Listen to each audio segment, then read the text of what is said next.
시간이 되면 하나님이 오늘 그런 마음을 주셨어요.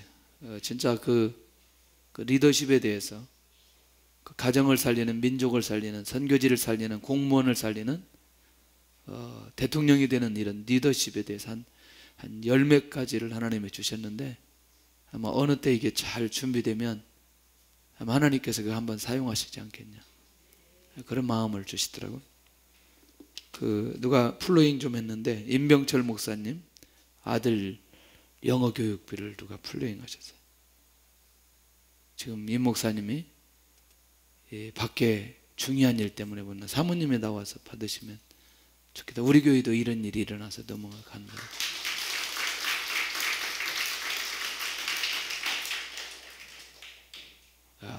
할렐루야. 감사하죠. 액수가 궁금해요? 에? 액수 궁금해요? 불러줘요?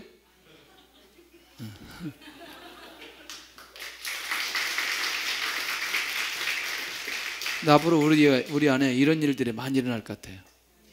이거 우리가 어색하지 않게 우리가 플로잉하고 또 어색하지 않게 받고, 아마 그런 풍토들이 일어날 건데, 돈도 중요하지만 물건도 좋아요. 물건도 쓰던 것도 좋고 새 것도 좋고, 마음에 감동되면 가지고 나면 우리 같이 나누면 좋겠다. 그게 초대교회 아니겠어요?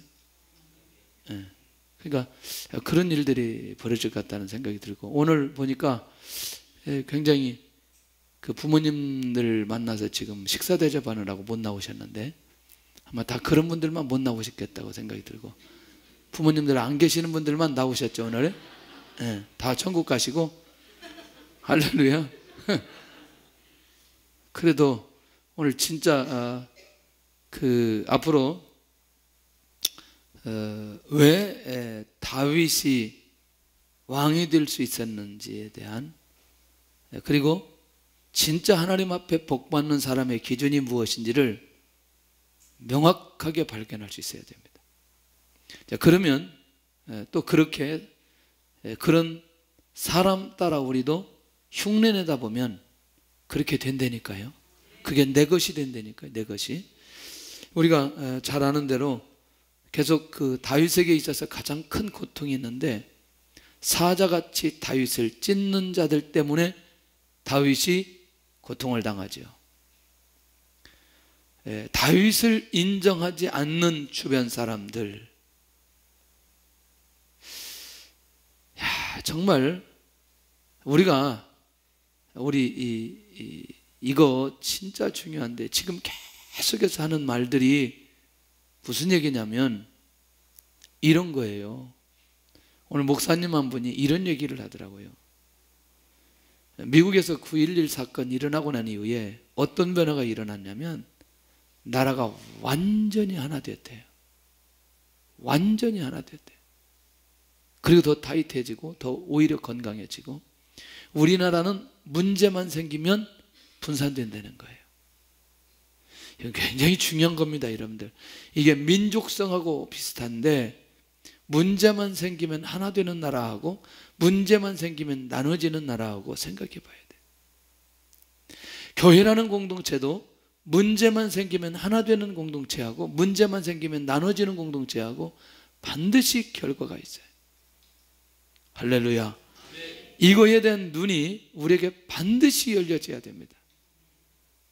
그런데 중요한 건, 하나님의 사람들은 그 가운데 든든히 세워지고, 이 사실을 인정하지 않고 거역하는 사람들은 결국에는 흔적도 없이 사라지는, 이 하나님의 역사하심에 대한 부분들을 잘 살펴봐야 돼요.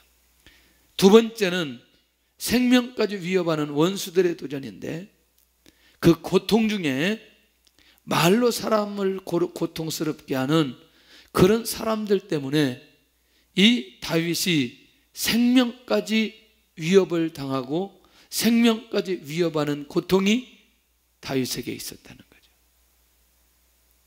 그러니까 인정하지 않는 고통, 또 말로 다윗을 끌어내리려고 하는 어려움, 그것이 다윗에게 있어서는 생명까지 위협당한다고 고백할 정도였어요. 세 번째는 다윗을 쫓아오는 무리들 때문에. 왜? 다윗의 생명이 끝나야 끝을 내는 사람들이 그 시대에 있었어요. 마치 누구하고 같느냐? 예루살렘에서 사도 바울을 죽이기 전에는 우리가 아무것도 먹지 않겠다고 40명이 준비하고 기다렸던 사람들. 누가 죽어야? 바울이 죽어야 끝나는, 끝을 내는 사람. 무섭습니다, 여러분들. 이 땅에 자기 목적을 가지고 살아가는 사람들에게 있어서 타인의 생명이 끝나야 끝을 내는 사람들이 있다니까, 이 시대에. 오늘 그를 쫓아오는 무리들 때문에 다윗이 고통을 당하죠. 그러나 사람들에게 대적하지 않는 다윗의 영성이 여기에 있는 걸 보게 됩니다. 할렐루야. 그러니 다윗의 리더십, 왕의 리더십, 이것이 나타나기를 원한다면 오늘 이 다윗의 영성이 우리 안에서 살아나야 되고 우리 안에서 회복되어져야 되고 그것이 우리의 삶 속에 체질화되어야 되는 것을 꼭 기억할 수 있기를 바랍니다. 그러면 그런 상황 속에 하나님 앞에 이 다윗이 간절한 기도하지요. 간절한 기도하죠. 아이가 왔나 봐요. 저게 그 소리거든요. 어디서 왔는지 모르겠어요. 자, 악인들의 정체를 밝혀달라는 단원인데 결국 뭐냐? 악을 끊고 의인을 세우소서. 할렐루야. 자, 그 다음 저거 조금 더 가보면 그러면 이 기도는 누가 할 수 있느냐? 의인의 모습으로 서 있는 다윗만이 악인들의 악을 끊고 의인을 세우소서. 다윗만이 이 고백을 할 수 있다는 얘기죠. 맞잖아요. 만약에 자기의 정체성이 악인의 정체성이라면 과연 이렇게 얘기할 수 있을까? 그러니 다윗이 위로받을 수 있는 유일한 통로가 결국 여호와 하나님과 그의 관계 속에서 오늘 자기가 의인처럼 서 있다는 사실을 인정할 수 있는 분이 계시다는 게 다윗이 위로가 되는 거죠. 할렐루야. 그러니 아직 사람들이 다윗의 영성, 다윗의 인격, 다윗의 삶을 인정하지 않아도 지금 그 중심, 그것을 가지고 하나님 앞에 나아가고 악인들의 정체를 밝혀달라고 탄원할 수 있는 그 마음이 다윗에게 있다는 사실이 정말 유일한 위로가 되어지는 거죠. 두 번째는 뭐라고 기도하느냐? 양심과 마음을 감찰하신 하나님, 그 하나님께 구하는데 결국 이건 뭐냐면 다윗의 양심에 흔들림 없는 자세가 그 안에 담겨져 있다는 것이고, 그리고 하나님께서 이미 다윗의 무엇을 보시고? 중심을 보시고 왕으로 세워주셨잖아요. 그러니까 마음을 감찰하신 하나님이라는 건 이런 거죠. 자기가 하나님 앞에 양심을 비춰볼 때에 자기 안에 흔들림이 있다 없다? 없다. 그러니 하나님께서 처음에 나에게 기름 부어 세워주실 때도 내 마음, 내 중심을 보시고 왕으로 세워주시지 않았냐는 거예요. 그러니까 하나님은 내 양심과 또 사람의 양심과 마음을 감찰하신 하나님 하시느냐 아니시느냐 이거지요. 그러니까 누구와는 통하는 거예요. 지금 다윗과 하나님은 통하는 거죠. 하나님의 성품을 분명하게 알고, 그러니 이럴 때 하나님이 어떤 마음을 가지시고 어떻게 인도하시고 어떻게 판단하실지에 대한 마음이 이미 다윗에게 있다는 거예요. 그러니 그 부분에 대해서는 조금도 흔들림이 없는 것을 보게 됩니다. 바로 이게 뭐냐? 다윗이 현실을 극복할 수 있는 힘이에요. 맞나요? 그러니 지금 원수들이 다윗을 공격해도 그것을 이길 만한 힘이 그 안에 남아있는 결정적 이유는 그 마음을 하나님이 지켜보시고 있다는 그것 때문에 바로 이 현실의 고난을 이길 수 있다고 그가 고백하며 나가는 걸 보게 된다는 거예요. 그러면서 세 번째는 자기는 확실한 방패를 가지고 있다고 고백하는데, 확실한 방패가 뭐냐? 정직한 자를 구원하시는 하나님이 확실한 방패다. 그러면 이 정직한 자에 대해서 솔로몬이 이제 잠언에 참 많이 얘기했는데 한번 보고 가야 돼요. 자, 잠언 11장 3절에 가서 시작. 정직한 자의 성실은 자기를 인도하거니와 사악한 자의 패역은 자기를 망하게 하느니라. 할렐루야. 여기서 보니까 어떤 사람? 정직한 사람. 그러니 하나님은 정직한 사람을 누가 인도하시나요? 자기가 자기를 인도할 수 있나요? 누가 인도하신다는 거예요? 할렐루야. 하나님이 인도하신다. 그것이 다윗이 가지고 있는 무엇이다? 방패라는 거죠. 수준이 이 정도 있어요. 수준이. 그러니 오늘 우리의 삶 속에 다윗 같은 영성이 흘러나오기 시작하면 그건 대통령의 영성이에요. 그게 왕의 영성이라니까요. 할렐루야. 그런 이는 왕의 영성이 우리가 회복되어지는 순간에 세상을 리드할 수 있는 영적인 리더십이 그 사람을 통해서 나타나게 되어지는 거예요. 또 한 번 가보면 시작. 성읍은 정직한 자의 축복으로 인하여 진흥하고 악한 자의 입으로 말미암아 무너지느니라. 어떤 사람의 축복으로? 정직한 자의 축복으로 성읍이 진흥된다. 일어난다는 거예요. 무섭죠. 이거 누가 경험한 거예요? 아니지. 여기서는 솔로몬이 경험한 거죠. 잠언은 솔로몬이 기록했잖아요. 아무 때나 다윗 하지 말고 좀 생각하면서 대답을 해야지. 그렇게 아무리 다윗 얘기를 처음부터 끝까지 한다 그래도 중간에 한 사람 정도 다른 사람 얘기하면 빨리 알아들어야지. 그냥 다윗 얘기를 해버렸어요. 이분은 너무너무 순수한 분이 아무 생각 없이 오늘은 무조건 다윗 얘기만 하면 된다. 뭐 이런 거죠. 평생을 살아봤던 이 다윗이 하나님 앞에, 아니 나도 그러네. 솔로몬이 이 고백을 할 수 있다는 게 얼마나 놀라운 일이냐. 할렐루야. 그러면 이 모든 것들을 경험했던 솔로몬의 그 고백을 경험했기 때문에 그걸 인정할 수 있잖아요. 맞나요? 네. 그런 면에서 이미 아버지 다윗이 정직한 자를 구원하시는 하나님에 대한 확신과 믿음이 그의 삶 속에 방패로 가지고 있을 정도로 확신이 있었다면 대단한 거죠.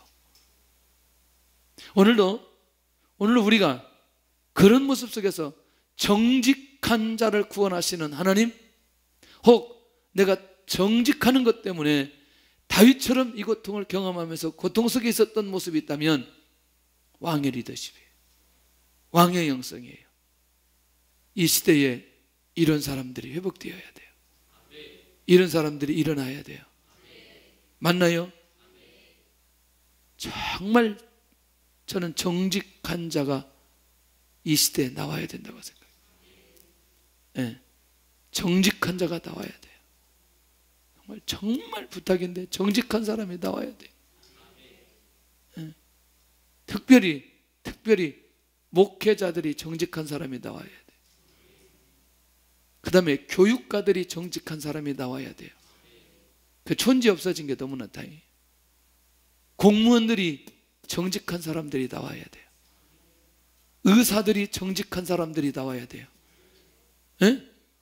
법조계에 있는 사람들이 정직한 사람들이 나와야 된다니까. 이게 이 말이 정말 우리가 이런 사람 한 사람만 제대로 키워도 하나님이 그 사람을 인물로 만들어 주신다니까. 제가 오늘 묵상하는 중에 이런 사람들의 흐름을 보니까 뭔가 패턴이 있어요.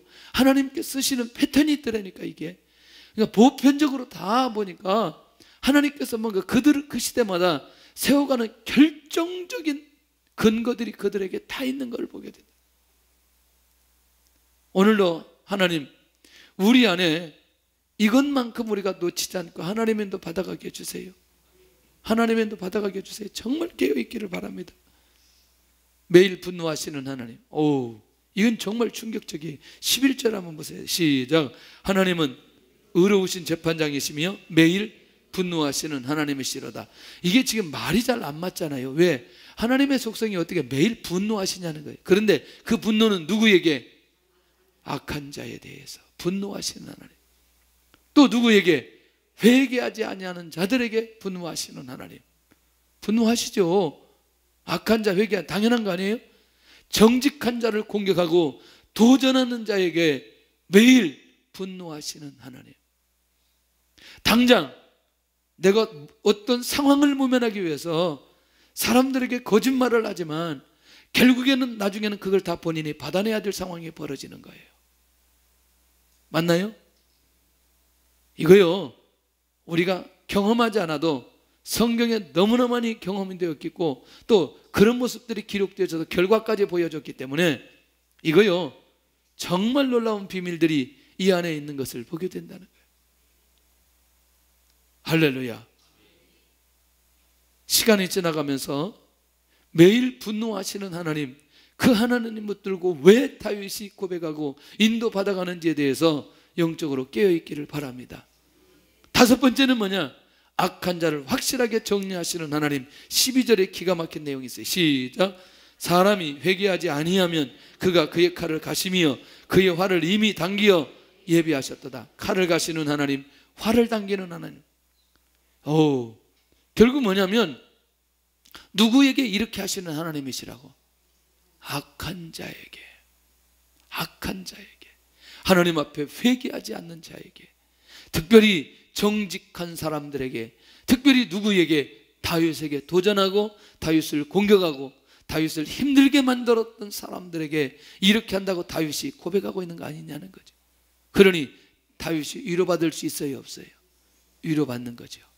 그 하나님을 붙들어야 돼요, 안 붙들어야 돼요? 하나님 붙들어야 돼요.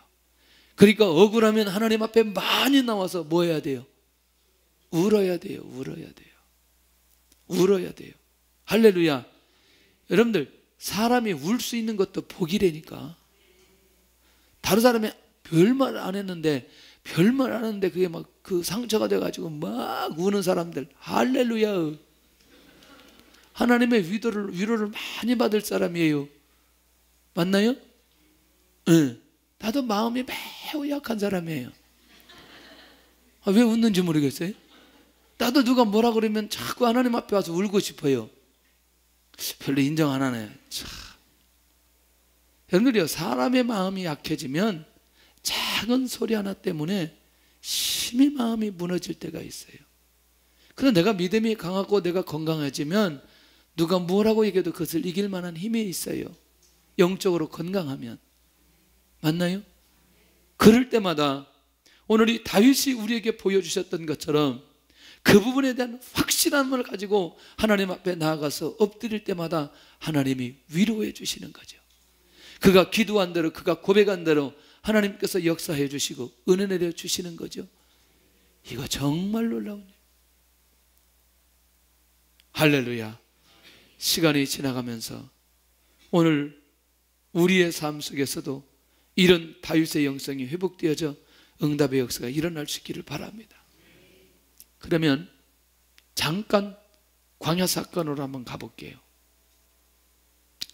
특별히 이제 민수기 16장에 가서 보면 1절부터 쭉 14절까지 쭉 가서 보면 그 고라 자손들이 재밌게도 모세와 아론에게 하는 말이 재밌어요. 너희가 분수에 지나도다. 이야, 그 다음에 내용들이 그 앞에 많이 있어요. 많이 있는데 그 중에 여호와의 총회 위에 스스로 높이느냐? 누구에게 말하는 거예요 지금? 고라 자손이 누구에게? 모세와 아론에게. 그러니까 사실은 이게 하극상이 벌어진 거죠. 누구에게 도전하는 거죠? 그렇지, 모세와 아론에게 도전하는 거거든요. 사실은 모세와 아론은 궁극적으로 누가 세워주셨어요? 하나님이 세워주셨어요. 할렐루야. 정말 이런 얘기하면서 목회자는 정말 죄송스러운 거죠. 왜 죄송스럽냐? 여러분들, 목사한테도 이러면 그렇게 하면 안 된다, 이 말을 해서는 안 된다는 거죠. 이거를 끌어다가 이렇게 말을 해서는 안 되고 우리가 영적인 교훈으로 삼아야 된다는 거죠. 이 말 이해되나요? 굳이 이거를 그렇게 저는 연결시키려고 하지 않아요. 지금 말의 핵심이 뭐냐면, 오늘 얘기하려고 하는 핵심이 오늘 모세와 아론을 세워주지 않고 모세와 아론을 끌어내리는 것을 보게 된다는 거예요. 죄송합니다. 하나님께 대해 도전하고 하나님을 끌어내리는 사람은 반드시 시간이 지나고 나서 결과를 본인이 책임져야 되더라고요. 결과를 하나님께서 반드시 보여줍니다. 너무너무 놀라운 일이 봤어요. 스스로 우리 위에 왕이 되려 하느냐? 여러분들, 모세와 아론이 단 한 번도 자기 의지대로 이스라엘 백성들을 끌고 간 적이 없어요. 맞나요? 작은 사건 하나하나 하나님께서 계시하는 대로, 하나님이 말씀하신 대로 순종하면서 갔던 사람이 모세였어요. 인정하시죠, 그거? 자, 그러면 어떤 결과가 일어나느냐? 민수기 16장 32절에 땅이 입을 열어 삼켜버렸어요. 본문에 그대로 나왔어요. 땅이 입을 열어 그들을 다 삼켜버리고 닫아버렸어요. 사람을 죽이는 것, 사람을 죽이는 말, 결국 정직하지 못한 말들을 계속해서 함으로 리더자들, 그것도 하나님께서 세운 이 모세와 아론에게 도전했던 그것을 하나님께서 광야 현장에 시청각으로 명확하게 보여주는 거예요. 명확하게 보여주는 거예요. 자, 여기서 끝나지 않아요. 민수기 14장 전체를 가서 보면 이제 얼마나 큰 소용돌이가 민수기 14장에 일어나는지 몰라요. 열 정탐꾼과 백성들 기억하시죠? 열 정탐꾼이 뭐라고 말하느냐? 우리가 애굽으로 돌아가는 것이 낫지 않냐?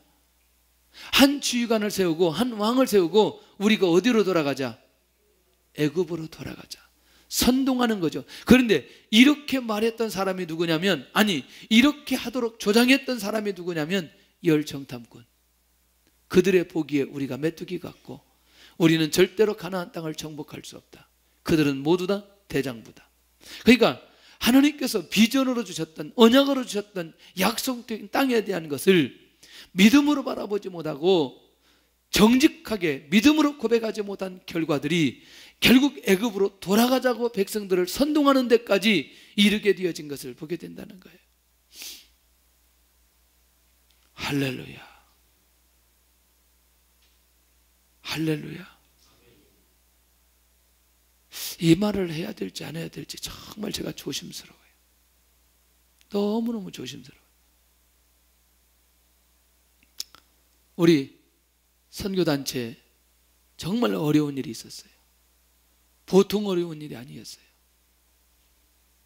그래서 선교단체가 거의 나눠지기 직전에 그래도 잘 마무리돼서 하나 되었어요. 그런데 그때 다른 쪽의 역할을 하면서 하여튼 제가 알기로는 기본적인, 저도 그분은 아니었지만 옆에 있는 사람에게 제가 전화를 받아서 거의 우리가 그리스도인들이 들을 수 없는 그런 거, 그래서 제가 딱 지나가게 거기서 이제 끊었는데, 그 중에 이제 한 분이 있었는데 이제 이렇게 면직도 당하고 그러는데 얼마 전에 그 아들이 한강에서 뛰어내렸어요. 그리고 그 교회에서 파송했던 교회에서 파송을 못하겠다고 끊어버리고 아들은 그렇게 되어지고, 이게요, 제가 그 상황을 지금의 현실에 얼마 되지 않았어요. 지금의 현실 속에 제가 그것을 바라보면서 하나님 두려운 줄 알아야지. 여러분들, 이 말은 정말 중요합니다.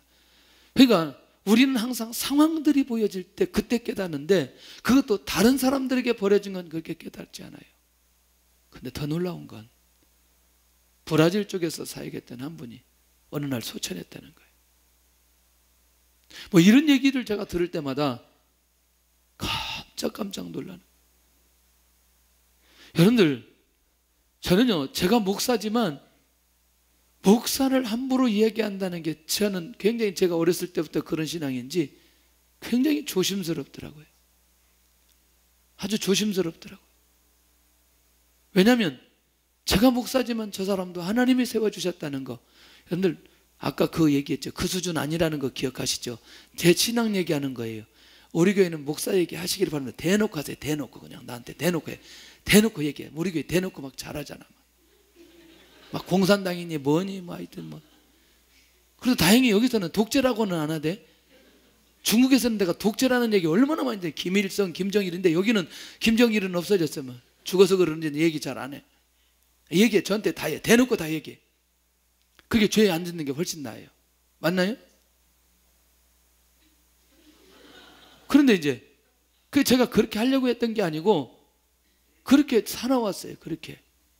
근데 제가 이제 재밌는 얘기 할게요. 여러분들, 부교역자들은 부교역자들끼리 만나면 담임 목사 거의 다 난도질하죠. 그렇죠? 응. 아니죠. 우리 사역자들은 안 하죠. 그러니까 우리 학교 다닐 때 이제 만나는 거죠. 왜냐, 자기가 섬기는, 하여튼 처음부터 끝까지 계속 얘기하는 거예요. 나는 이런 생각이었어요.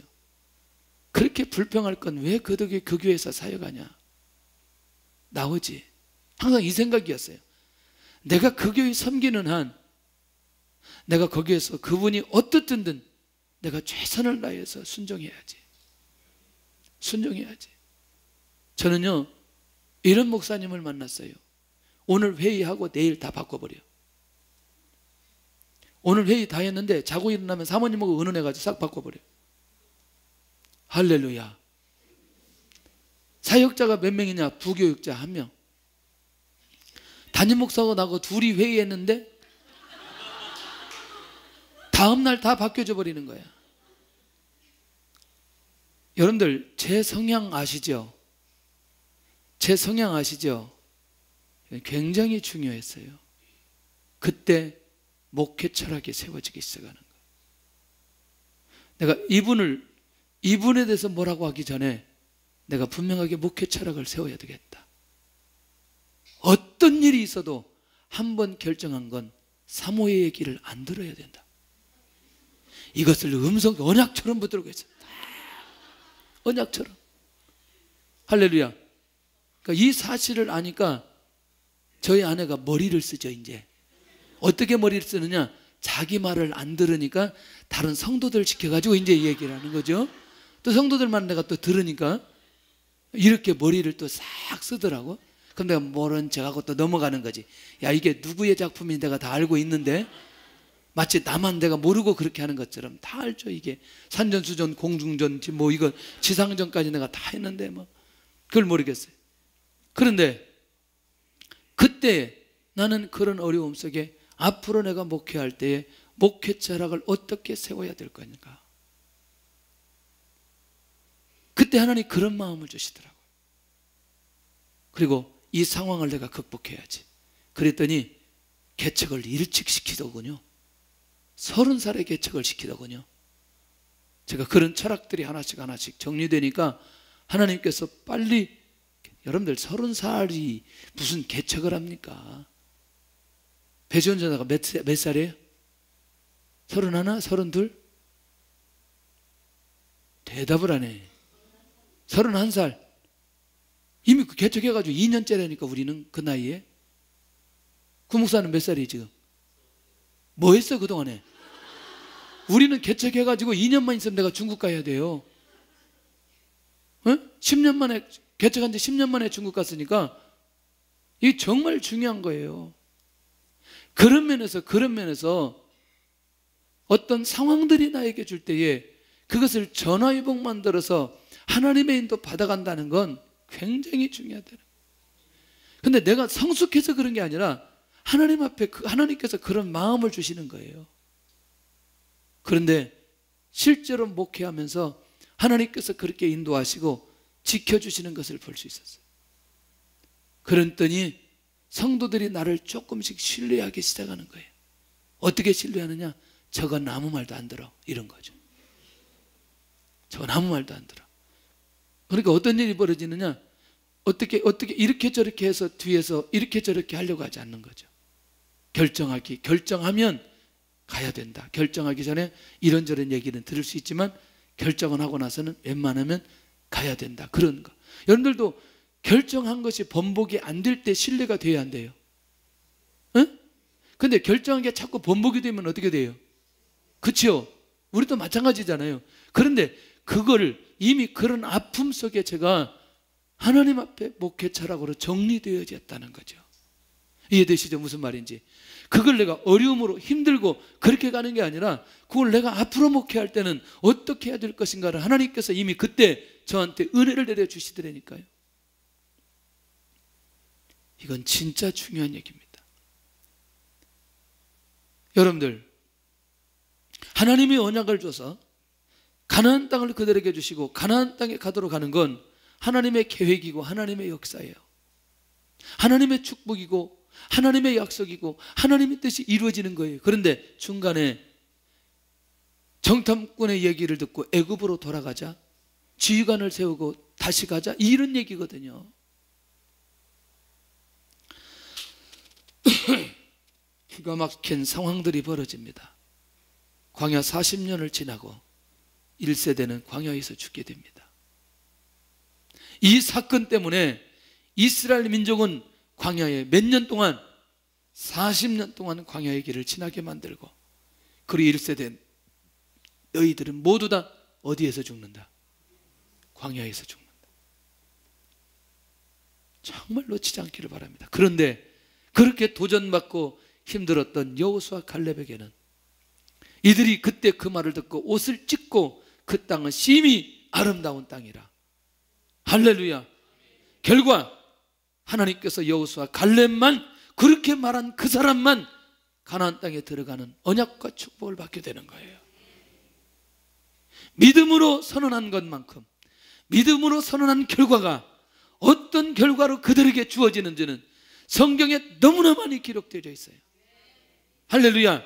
이게 누구의 영성이냐? 특별히 여호수아의 영성, 갈렙의 영성, 다윗의 영성인 것을 보게 되더라는 얘기예요. 이거 보면 너무너무 충격적일 거예요. 민수기 14장 28절 시작.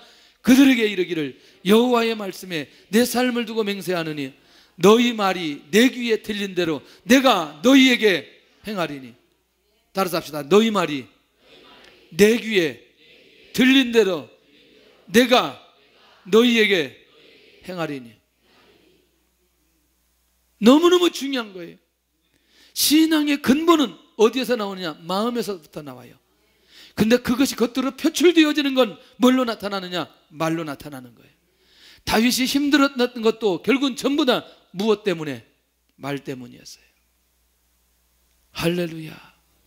이 원리를 우리가 이해하는 순간부터 하나님, 우리는 가나안 땅 언약을 받고 그것에 대해 조금 더 흔들림 없이 하나님의 인도를 받아갈 수 있는 영적인 힘이, 영적인 내공이 내 안에 쌓이게 하여 주셔서 하나님께서 역사하는 그날까지 내가 하나님을 불평하지 아니하고 하나님의 뜻대로 기다리며 인도받아가는 역사가 일어나게 하여 주옵소서. 너무너무 중요한 거예요. 너무너무 중요한 거예요. 네.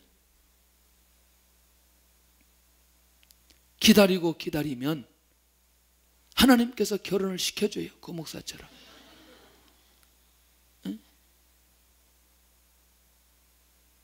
참 신기하죠. 또 이제 우리에게 계속 지금 결혼 리스트가 지금 왔다 갔다 하는데 계속 또 믿음을 버리지 말고 하나님께서 나에게 은혜 주신 대로 나에게 좋은 배우자 배필 만날 거다 확신 가지고 있으면 하나님이 좋은 사람 만나게 해주세요. 중요한 건 눈을 낮춰야 돼. 눈을 낮춰. 쥐뿔도 없는 것들이 쥐뿔이 있는 것처럼 자꾸 하면 절대로 결혼 못하는 거예요. 할렐루야. 왜 할렐루야 대답을 안 하는지, 그런 사람 다 없어졌는지. 이 자매들이요, 눈을 반쯤 감기게 만들어야 돼요. 왜 그러느냐? 자기들이 본 사람들이 교회 사역자이고 교회의 장로님, 안수집사님, 목사님 이런 사람들만 본 거예요. 그러니까 자기가 보는 대상을 전부 다 그 대상으로 놓고 보는 거예요. 웃기는 거죠. 너무너무 웃기는 거예요. 그 사람들 세월을 얼마나 살았는데, 얼마나 투자를 했는데 한순간에 20년, 30년 뛰어가지고 그 사람의 기준 속에 사람을 찾으니 그 사람이 자기 눈에 보이겠어요? 그게 안대로 확 막아버려야 돼요. 그게 뭐냐? 눈을 낮춰야 된다. 눈을. 내가 원하는 수준은 초등학생 정도의 수준으로 보고 시작해야 돼요. 그러면 그 사람이 20년, 30년 지나면 지금 자기가 느끼는 그런 느낌의 사람이 되어질 수 있다는 거예요. 제 말 이해가 되나요? 믿음으로, 믿음의 눈으로 그걸 바라보면서 기다리며 인도함을 받을 때에 그 사람이 다른 사람보다 앞서가게 되는 걸 보게 됩니다. 지금도 비슷한 또래끼리는요, 남자들 보면 우습거든요. 저거 아이고야, 이게 신앙도 별거 없고 별로 이게 저게 제대로 신앙생활 할까? 걔가 20년만 지나보세요. 든든한 일꾼으로 서 있다니까. 하나님이 그냥 놔두시나요? 연단하게 하고 훈련하게 하고 그릇 만들어서 하나님께서 정금같이 되어지는 그 시간이 있기 때문에 하나님께서 인물 만들어 주신다는 거죠.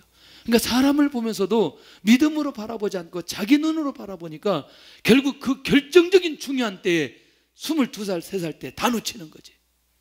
그때 승부 걸어야 되는데 눈만 이렇게 높아가지고. 우리 교회 애들은 눈을 감겨야 돼. 감겨야 돼, 눈을. 할렐루야. 이 말이 정말 중요합니다, 여러분들. 이 말이 엄마들은 반드시 기억해야 돼요. 누가 데리고 오면 일단 데리고 오는 것만 해도 감사하게 생각하고 무조건 나 너무너무 잘했다 너 하여튼 이게 격려를 해줘야 돼요.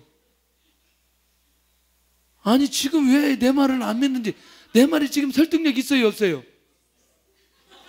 없어요? 설득력 없어요. 지금 설득력 없다고 말하는 사람들 오늘 하여튼 알아서 자기들이 다 결혼시켜요. 설득력이 없대 지금. 그래서 그렇게 잘 만났구만 그렇게. 에이그 참. 네 참 웃기지도 않아요. 진짜 중요하다니까 이거는. 그러니까 이 말이 시간이 지나가면서 아 내가 그렇게 믿음으로 하나님의 인도를 받아간다. 그리고 내가 믿음으로 사람을 보고 선언한다. 이야 그건요 그 사람이 선언한 대로. 저는요 이런 생각했어요. 나한테 시집 오는 사람은 정말 그 시집 잘 오는 거다. 근데 그렇게 생각했다니까요. 에? 근데 그때 내가 쥐뿔도 없을 때 에? 그런 믿음이 제 안에 있었어요. 왜? 하나님을 향하는 믿음이 있었기 때문에. 이해되나요? 여러분들 우리가 이들이 광야에서 이렇게 한 대로 내 귀에 들린 대로 내가 너희에게 행하리니라. 이 한마디의 말씀은요 이스라엘 민족의 역사를 바꿔놔 버렸다니까. 어? 이스라엘 민족의 역사가 복을 받을 사람 복을 받지 못할 사람을 명확하게 구분해 버렸다니까. 그러니 너희 말이 내 귀에 들린 대로 내가 너희에게 행하리니라고 하는 이 하나님의 절대적인 이 말씀이 지금 우리에게도 심장에 박혀야 된다는 거예요. 심장에 박혀야 된다는 거예요. 그러니 우리가 어떤 말을 선언하고 어떻게 얘기하고 어떻게 대화를 나누며 어떻게 하나님의 말로 인도받아가야 되는지는 너무너무 중요한 거예요. 할렐루야. 다시 따라서 합니다. 너희 말이 내 귀에 들린 대로 내가 너희에게 행하리니. 할렐루야. 할렐루야. 우리 성도들은 앞으로 인물들이 된다니까. 인물들이 안 될 수가 없어요. 가만히 있으면 저절로 되게 되어 있어요. 이게 각본에 그렇게 되어 있어요. 지금만 봐도 그렇잖아요. 지금만 봐도. 죄송하지만 매일 밤 나와서 기도하고 말씀 받고 찬양할 때 우리도 모르게 영적인 그릇이 키워지고, 그 우리 재정석거리 들 때 영적인 근육이라고 얘기하더라고. 영적인 근육이 키워지면서 이제 우리의 눈이 굉장히 깊어지고 넓어지고 먼 곳까지 바라볼 수 있는 그런 시야가 열려지기 시작하고. 얼마나 중요한데. 언약 악인들을 향해서 이렇게 얘기합니다. 죽일 도구를 예비했다. 악인이 죄악을 낳았다. 재앙을 비워 거짓을 낳았다. 지금 악인들에 대해 얘기한 거예요. 웅덩이를 파 함정에 빠졌다. 재앙은 자기 머리로 돌아갔다. 이게 뭐예요? 다윗의 철저한 확신. 악인은 뭐한다? 망한다는 거예요. 그러니까 절대로 정직한 자는 망하지 않는다. 신앙을 가진 자는 망하지 않는다. 기도하는 자는 절대로 망하지 않는다. 예배드린 자는 절대로 망하지 않는다. 이 사실이 얼마나 중요한지 이미 이 확신이 있는 거죠.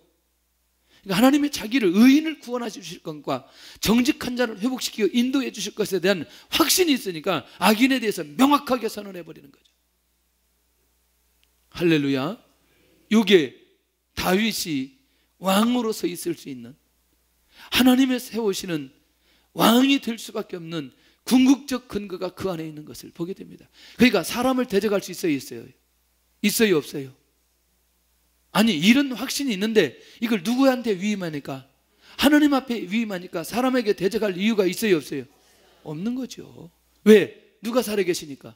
하나님이 살아계세요. 하나님의 속성을 알고 있기 때문에 더 이상 흔들림이 없는 거예요. 흔들림이 없는 거예요. 그러니까 욕을 하는 쪽이 좋겠어요? 욕을 먹는 쪽이 좋겠어요? 상처를 주는 쪽이 좋겠어요? 상처를 받는 쪽이 좋겠어요? 이야, 수준, 이 정도 수준이면 이거 보통 수준이 아니야.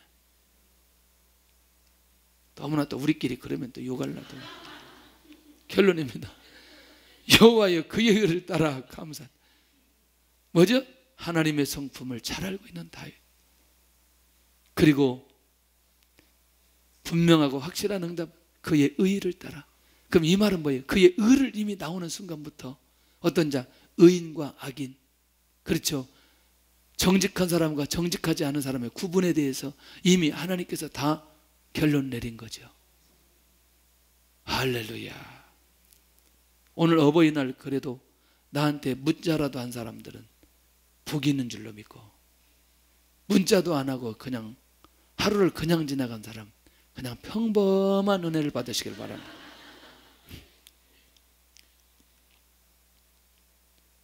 근데 이제 제가 이해는 했죠. 매일 보고 매일 나와서 기도하고 매일 나와서 찬양하는데 뭘 그렇게 이해가 되더라고. 그 문자 할 수 있는 시간도 없어. 우리 성도들이 여호와의 이름을 찬양하리로다.